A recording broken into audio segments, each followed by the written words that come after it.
The Storyteller of Pain by Loren Malloy, narrated by Loren Malloy. Chapter 1. Don't you see, I am a map of scars. Under this skin, under this flesh, a book of scars tell the story of my life. I am like a patchwork quilt, but nothing so pretty or so neat. Each scar is a story. Each story leads to another scar and another story. The story is never complete. It will never be complete. I am the storyteller of pain. That's nice, Mrs. Delacour, but I asked how you slept last night. The psychiatrist looked at the woman sitting in the chair across from her. Mrs. Delacour was mid-40s, came from a good family, and was dropped off at the sanitarium 3 nights ago. The family was powerful and wealthy. They simply couldn't afford to be seen with a lunatic for a family member, so they signed her over to the sanitarium for safekeeping.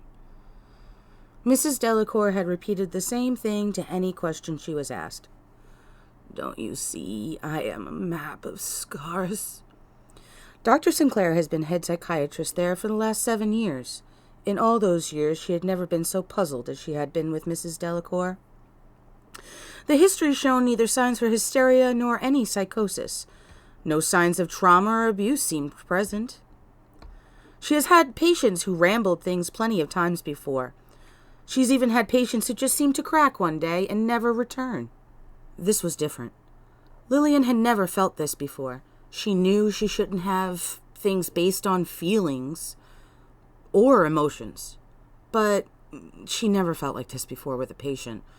Lillian has been in rooms with murderers, rapists, and madmen alike, but she's never been scared, only fascinated and professional. Delia Delacour was different. Lillian couldn't explain it, but the moment Delia spoke, Lillian had goosebumps appear on her flesh, and a chill flew up her spine. Delia's eyes looked dead. Her voice was empty, cold, and raspy. The only word she could think of was haunted. It was a look of horror, of seeing too much for the mind to handle, a nightmare that would never stop replaying before the person's eyes. Waking or asleep made no difference. Mrs. Delacour was stuck in an endless loop of horror. Whatever she saw, whatever happened to her, it was bad, very bad. Her skin was pasty, pale, and clammy. Her eyes were wide, bloodshot, fear-ridden, and yet, somehow, looked dead and lifeless at the same time. Mrs. Delacour seemed like a marionette that only came alive when it was time to say her little speech. She was like a pull toy with only one message. Ask a question and an invisible hand pulled an invisible cord somewhere deep inside her, and suddenly she had lifelike movements and speech. When her message finished its recording, she would go back to a lifeless-looking marionette. It was disturbing, to say the least. All Dr. Sinclair could think was, what could make a person become like that? This had been their first therapy session since the intake when she was admitted. It was the standard 48-hour observation in confinement. It was during that time the staff decided it would be best for Mrs. Delacour to stay in confined quarters indefinitely. The next morning, after Mrs. Delacour arrived, the staff had told Lillian that putting that woman in general population would be a terrible idea. Anything other than confined quarters would be detrimental to the rest of the patients and would become a dangerous situation for everyone involved. Dr. Sinclair asked what had brought them to this conclusion so quickly. She was told by the head nurse that the moment they put Mrs. Delacour in observation, the patients in the rooms around her began to get extremely agitated and violent towards themselves. The fear was palatable and the screams were deafening. It wasn't until they removed the rest of the patients, one by one, into different rooms away from Mrs. Delacour that the patients settled down at all. Delia herself didn't seem to move from the spot on the cot where they had placed her at all. Just sat there, not moving a muscle, except to speak her message over and over again. When they checked her in the morning, she was still in the same spot, same position, saying the same thing. Delia never slept, not once in that time. It baffled Dr. Sinclair to hear of such extreme reactions from the other patients without Delia needing to do anything to stir them up. Dr. Sinclair just stared at her patient for several moments. It had now been 3 days, and Delia still had not slept. The Veronal milligrams had been upped for the 3rd time in 3 days. If this barbital medicine didn't work to knock Delia into slumberland, then she would be the first person in the hospital's history to not have this medicine work. It's what all the patients at Danvers Lunatic Asylum were given at bedtime. Once they had upped the dosage for one of the male patients, but he was 6'7" and weighed almost 350 pounds. Upping his dosage only made sense. The right milligrams for the right person's weight. Mrs. Delacour was not by any means a massive individual, and 5 times the recommended dosage was unheard of. Lillian prayed this time it worked, because otherwise she wasn't sure what medication to prescribe for sleep that would actually work for her. Delia just sat there motionless, staring at Lillian. The feeling was very unnerving, to say at least. Chills of fear ran up and down Lillian's body. She now understood completely why the staff and other patients felt so fearful of this woman. A sickening lump of ice was forming in Lillian's stomach. No matter the question she was asked, Delia would begin her same monologue. It was so frustrating to Dr. Sinclair. She even tried letting Delia finish the whole message and then asked, "But why are you suddenly the storyteller of pain?" The reply was the same speech started all over again. Never a word was chosen differently than the time before. It seemed to be a memorized speech, one that seemed to delete all other information from her being. It was just so frustrating. It was like a recording with only one message. Where did the rest of the recording go? Where did Delia go if this is all that's left? Lillian thought. Delia certainly was acting extremely dysfunctional. As for her lack of sleep, if they couldn't find something that would knock her out, her health will become seriously endangered. Finally, her appointment with Delia was over. Lillian learned nothing new about Delia, nor did she learn anything new about the woman's pathology.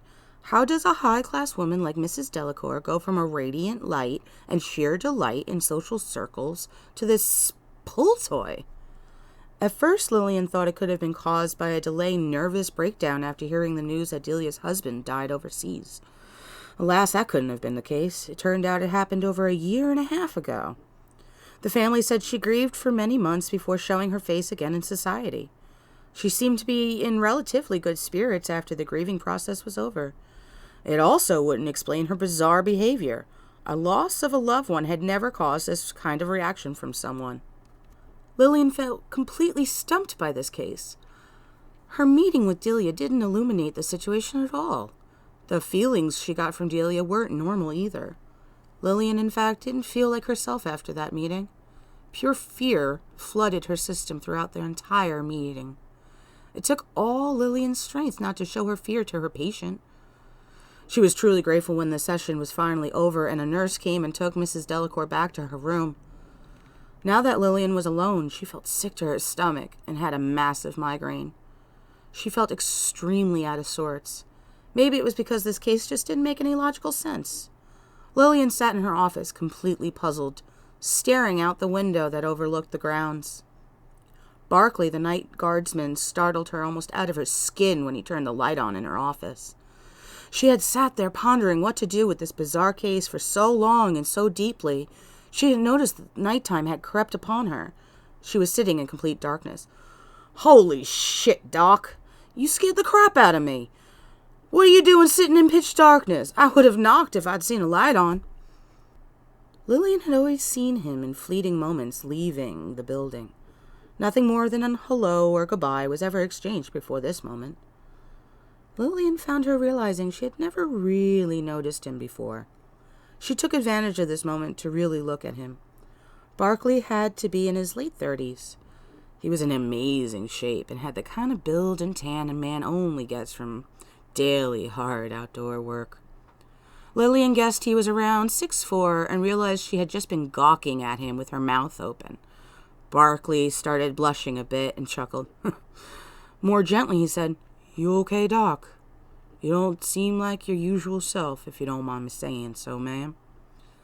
Lillian blinked a bunch of times. The ma'am seemed to wake her from whatever hold she was under. Embarrassed, she chuckled at him and said, sorry, you scared me also. I'm all right. I guess I just got lost in thought and time ran away from me again. Sorry I scared you, Barkley. It wasn't intentional. I also realize you've worked here 2 years now, and I know nothing about you. Seems terribly rude of me. I don't think I even know your first name. Lillian just realized she was flirting with the night watchman. This was very unlike her, and there she was trying to make it less awkward. Epic fail once again, Lily, she thought.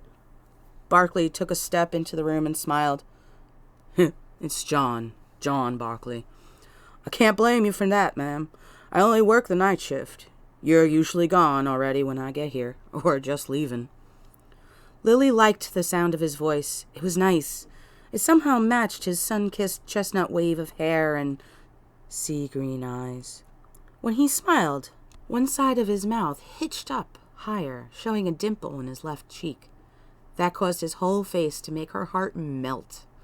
That thought stopped her right in her tracks. That mushy shit is so not her style. Something was wrong. Trying to bring things back to a very professional place, she looked down at her books and asked, What made you become a night guard here? It's obvious you're not from here.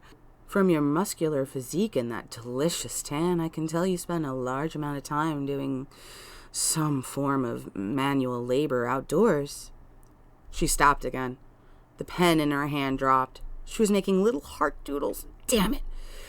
That was worse than the last time she opened her mouth. She couldn't believe she had actually said delicious tan. What the fuck is wrong with her? When she looked up, she was red from embarrassment. John had a huge, dazzling smile on his dreamy face. He said, Well, you're right, Doc. I'm not from here. I was a police officer in New Orleans until about 4 years ago. A drug bust went bad. A rookie thought that if he didn't need his team or the plan, fucker went in like he was some ridiculous Western movie. He died. 3 other officers died. I got severely wounded. I was told I was lucky to be alive. I was in the hospital for 6 months. Must have been damn near 9 surgeries to fix all the damage done. All 'cause some kid thought he was the Lone fucking Ranger. After physical therapy and rehabilitation, I got the heck out of that state and far away from those memories.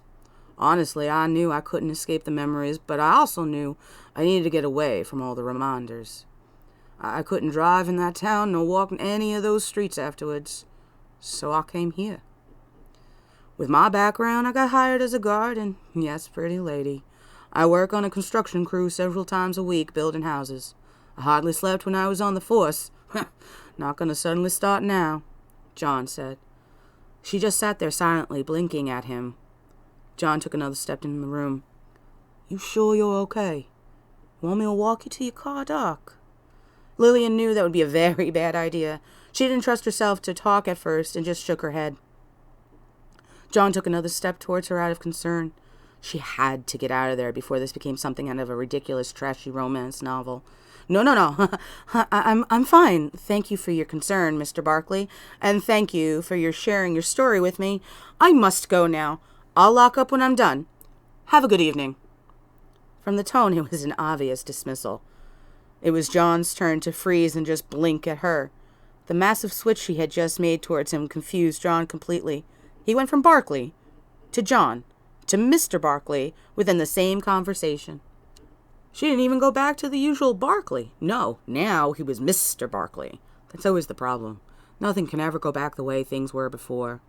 He was now Mr. Barkley, who had been suddenly dismissed like a child or a lowly subject. John sighed inwardly and thought, Women. Yes, Dr. Sinclair. You get home safe now. I enjoyed talking with you, Dr. Sinclair.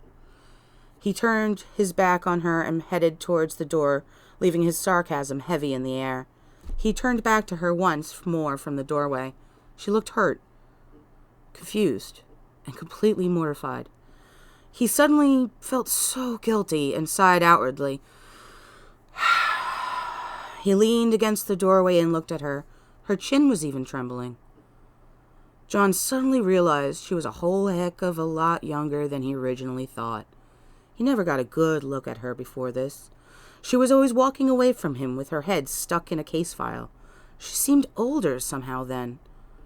He suddenly thought late 30s, easily. But now, studying her, he realized he was way off. She had to be late 20s. If she was over 30s at all, he'd eat his hat. Damn, he whispered. What? She asked hostily, trying desperately to act cold, aloof, and in control of the situation. John could truly see her now. The act wasn't working with him at all. She was scared and worried. It was obvious to him suddenly that she desperately needed someone to talk to. All John could think was, a beauty like her should have plenty of friends or a man of her own. It was clear to him neither were true for Lillian. She's all alone with no one to talk to and had no idea how to interact with normal people. Her job was her life. John knew from experience what happens when all you have is a job and nothing else. It's a sad and lonely life. John sighed again at this revelation. He crossed his legs and arms and leaned against the doorway once more. It was pointless, except he saw her watch his every movement. She liked him. He could tell. She was very attracted to him, and it was obvious from the color that flushed in her cheeks at his every movement. Listen, kitten. In Louisiana, I worked complex, difficult, sometimes fucked up cases. I don't scare easily. So, sweetheart, if you ever want to talk about whatever's worrying you so much, I'm here. No, I'm not some fancy shrink with a bunch of degrees, but sometimes different view helps. Sometimes just having someone to talk to about it helps. John smirked at her a little bit. It was such a shrink line he used on her, he just couldn't help smirking. He looked at her, his face turned serious, and said, In all seriousness, though, don't let this place, nor people, get a hold of you. Sometimes there's just a darkness rooted deep. Sometimes there's no answer, and if you don't let that go of that poisonous puzzle, it'll poison you. So saith my shrink in New Orleans. He had his hand raised, palm towards the sky in mocking contrition. He chuckled again. He took his time removing himself from the wall. He loved her reaction to him. When he was finally standing fully upright, he stretched, raising his arms wide overhead, and yawned for a few seconds. He wanted her to get one last real good look at that delicious tan and amazing physique she spoke of before she went Arctic on him. By the time he was done with his little show, Lillian was completely flustered with desire. John thought, good, Mr. Barkley out.